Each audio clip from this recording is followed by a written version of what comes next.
বাঙালির প্রাণের উৎসব পয়লা বৈশাখ। পয়লা বৈশাখ কেবল একটি তারিখ নয়, এটি আমাদের ঐতিহ্য, সংস্কৃতি এবং নতুনভাবে পথ চলার এক অদম্য প্রেরণা। মুছে যাক গ্লানি, ঘুচে যাক জরা, অগ্নি স্নানে সূচি হোক ধরা। নতুন বছরের নতুন আলোয় সবার জীবন ভরে উঠুক, শুভ নববর্ষ। সকাল সকাল মেয়ের আবদার, মা বিরিয়ানি বানাবে তো? মেয়ের আবদারের পয়লা বৈশাখের দুপুরের গরম গরম বিরিয়ানি, এর যে আনন্দ আর কি হতে পারে। উৎসবের দিনে বিরিয়ানি মানেই ঘরভর্তি সুগন্ধ আর পরিবারের সাথে দারুণ এক আড্ডা। আর এই দেখো, আমি কিন্তু বাড়িতেই বানিয়ে নিয়েছিলাম বিরিয়ানির মশলা। আমি একটু বেশি করেই বানিয়ে রেখে দিয়েছিলাম পরবর্তীতেও যাতে আমি ব্যবহার করতে পারি।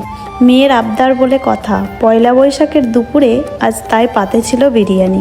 পয়লা বৈশাখ আর মেয়ের পছন্দের বিরিয়ানি, উৎসবের দুপুরটা আজ জমে পুরো ক্ষীর। আমরা জানি বাঙালি মানেই পয়লা বৈশাখে পান্তা ইলিশ, কিন্তু মেয়ের আবদারে আজ বিরিয়ানি সেরা। নতুন বছরের শুরুটা হোক ওর পছন্দের স্বাদ দিয়েই। ওর বায়না মেটাতে আজ রান্নাঘরেই কাটলো সকালটা। নিজে হাতে বানানো বিরিয়ানি যখন ওর মুখে হাসি ফোটায়, তখন মনে হয় উৎসব সার্থক। তারপর দেখো, আমি চলে গিয়েছিলাম আমার বাড়ির পাশের এই বাগানটি কলা পাতা আনতে।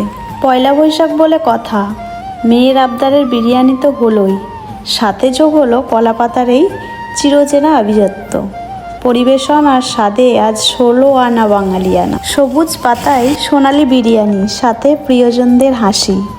নতুন বছরের শুরুটা হোক এমন মাটির কাছাকাছি। কলার পাতায় খাওয়ার তৃপ্তিই যেন আলাদা।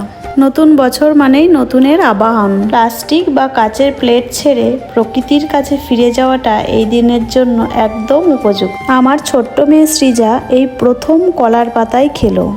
এই ছোট্ট ছোট্ট অভিজ্ঞতাই ওর কাছে নববর্ষের সেরা স্মৃতি হয়ে থাকবে। আরও একবার সকলকে শুভ নববর্ষ, পয়লা বৈশাখের অনেক শুভেচ্ছা। সকলে ভালো থেকো, সুস্থ থেকো। আজকের ব্লগটা এখানেই শেষ করলাম। আবার দেখা হবে অন্য কোনো নতুন ব্লগে।